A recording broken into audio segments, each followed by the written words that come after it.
বুঝতে হইবে যে আলেম সবগুলো আলেমের বিরুদ্ধে গিয়া আরামের জীবন কাটায়, যে আলেম হকের আওয়াজ উচ্চ কথায় বলে না, জালেমের বিরুদ্ধে কোনো তার উচ্চ আওয়াজ নাই, বুঝতে হবে ওটা হকপন্থী আলেম নয়, ওটা দালাল আলেম। কথা কোন ঠিক না? ওটা দালাল। একটু বুঝেন, ইজ্জত আর সম্পদ যার কাছে আছে সেই যদি আল্লাহর ভালোবাসার পাত্র হইতো, তাহলে সম্পদের মালিক বর্তমানে বিল গেটস বেশি না? তাহলে তো সব থেকে বেশি আল্লাহ তারা ভালোবাসে। কথা কোন না কেন? সব থেকে বেশি সম্পদের মালিক ছিল কারুন, তাহলে তো আল্লাহর সব থেকে বেশি ভালোবাসা পাওয়ার যোগ্য কারুন। কথা বলেন না কেন? কিন্তু কেউ ভালোবাসে? আল্লাহ ভালোবাসে? আপনারা কেউ সন্তানের নাম কারুন রাখবেন, বিল গেটস রাখবেন? তাহলে বোঝা গেল যে ইজ্জত আর সম্মান এই দুইটা পরীক্ষার জন্য এটা দিয়া বাদ বিচার হয় না।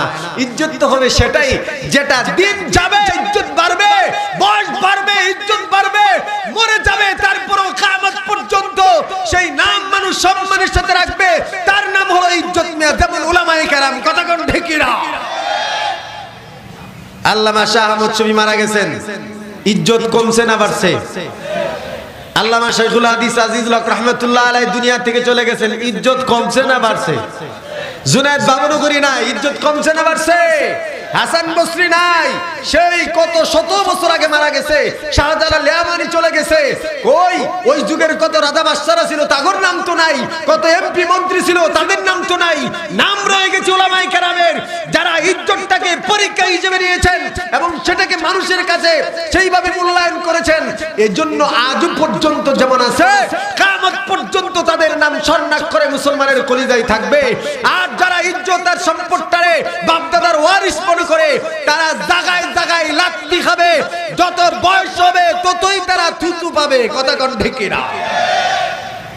এটাই হলো কোরআনের আয়াতের তাৎপর্য। আল্লাহ বলেছেন, কে বলেছেন? জোরে বলেন। আরে মিয়া, মদ খাইয়া টান হয়ে পয়রা থাকে, হেও তো এমপির স্যারে বইছে, বইছে না?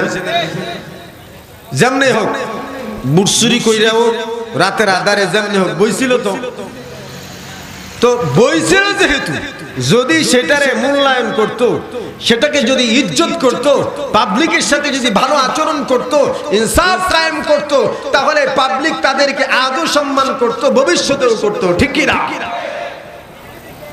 উলামায়ে কেরামের ইজ্জত দিন দিন বাড়ে। কথা কন না কে? উলামায়ে কেরামদেরকে আল্লাহ পাক এমন ইজ্জত দেন, ভালো করে বুঝবেন, ঠান্ডা মাথায় বুঝবেন। উলামায়ে কেরাম আবার দুই প্রকার। কয় প্রকার? একদল আলেম নিজের জীবন বাজি রাইখা